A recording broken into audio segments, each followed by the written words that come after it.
Day 19. Last night at about 1, I awoke to find the tree I was in chirping incessantly and at a tremendous volume. Hundreds of little black birds were above me, making a kind of short yapping squeak. When one started, they all joined in. It was great. I moved to get a little look and unzipped my sleeping bag a bit, but the Velcro noise as I unfastened it caused them all to take flight in a noisy rush, which was cool, but also annoying, because I couldn't hear them anymore. Anyway, 9 o'clock in the morning I broke camp, but there was a problem. A huge horse caused me to have to wait in hiding before I could go anywhere. I'd ended up camping, inadvertently, in the bottom of a horse's field, and I don't like horses, I'm scared of them, right? I couldn't cross the field. I just imagined this horse seeing me and charging me for some reason. Eventually, I crossed, and then I continued along the coast. I walked, and I walked, and I walked. I was heading south. My head was down, my steps almost a shuffle. I didn't even look around, I only saw the path, and I began to wonder what the hell I was doing.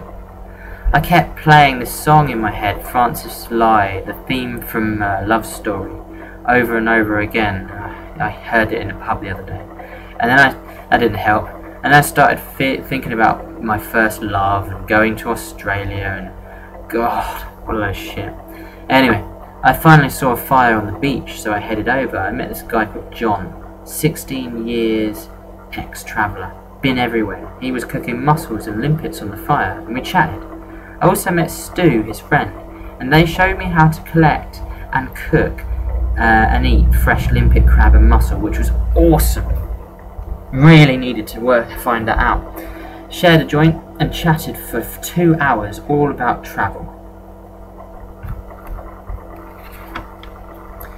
He recommends travelling to Australia, but he said be aware the overstaying because you get charged for every night in a cell until you can pay the plane ticket home, which doesn't make any sense really. They went at 5 and I felt so alone again. I walked a bit dazed and tired and made camp. I hope it don't rain because I can't be bothered with the tarp tonight.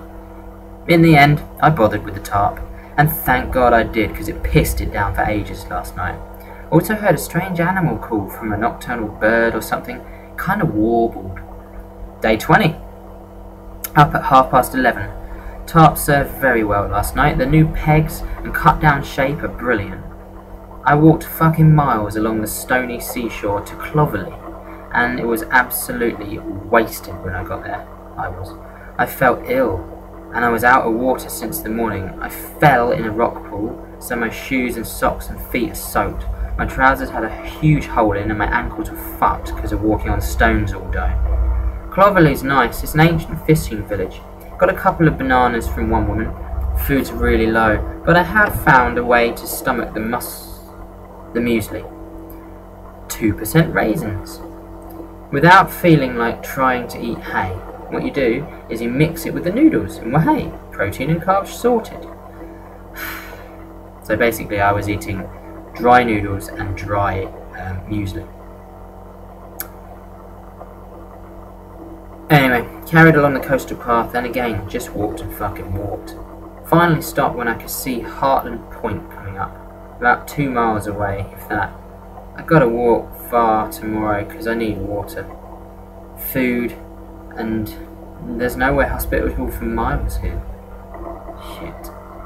Day 21. Up at 7. I saw the sunrise but half asleep. Packed and I continued. Saw Heartland Point, great. Stopped at the shops in Heartland Bay and got some water, finally, thank God. I ended up taking a pickled onion off the plate that someone had left behind. Nicked a flapjack as well, sorry. About 2 miles further I set up a fire on the beach and brought in a shitload of mussels and cooked them, plus some limpets. Thank God that was nice. Carried on at a fair old pace after that. Stopped inland so I could get some trees next to a stream and camp on that.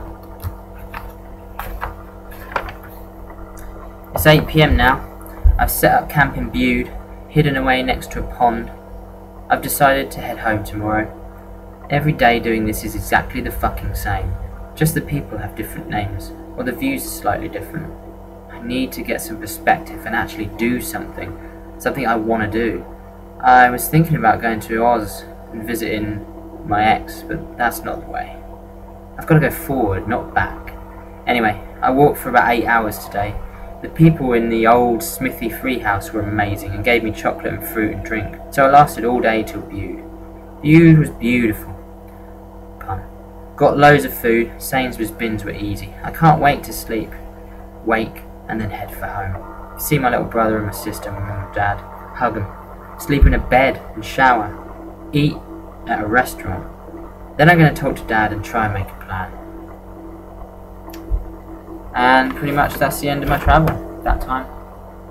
Looking back on it now, it's like I can see why I felt like that, because at the end of the day I didn't travel because I wanted to travel then. I travelled because I wanted to escape something else. And the thing is when you're travelling, it has a way of bringing all your problems very clearly and painfully to light. So if you're not in a good place, you know, it can really affect you. And obviously I wasn't in a good place, so I'm really glad I did it though, oh my god. But then what I did was I just went home, which I didn't need to do either. I should have just done what I really wanted to do, but I didn't know what that was at that point. Anyway, thanks for listening to that. That's the end.